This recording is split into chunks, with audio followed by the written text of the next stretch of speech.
মদিনায় যাইতে মন চাই কি চাই না? কি আপনাদের চাই না? আমার তো সবসময় মনে চাই, জীবনে যদি প্রত্যেক দিন যদি বলে মদিনায় যাওয়া লাগবে, আমি আলহামদুলিল্লাহ রাজি আছি। বলেন না সুবহানাল্লাহ?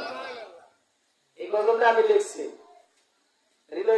মনের বেদনা, যাব যে মদিনা, বলবো মনের কথা, দেরি তো সহে না, তাই তো দরুদ সালাম পরিবার বারে, খোদারি রহমত করে ঝরে ঝরে, ওগো মা আমেনা তোমারি ঘরে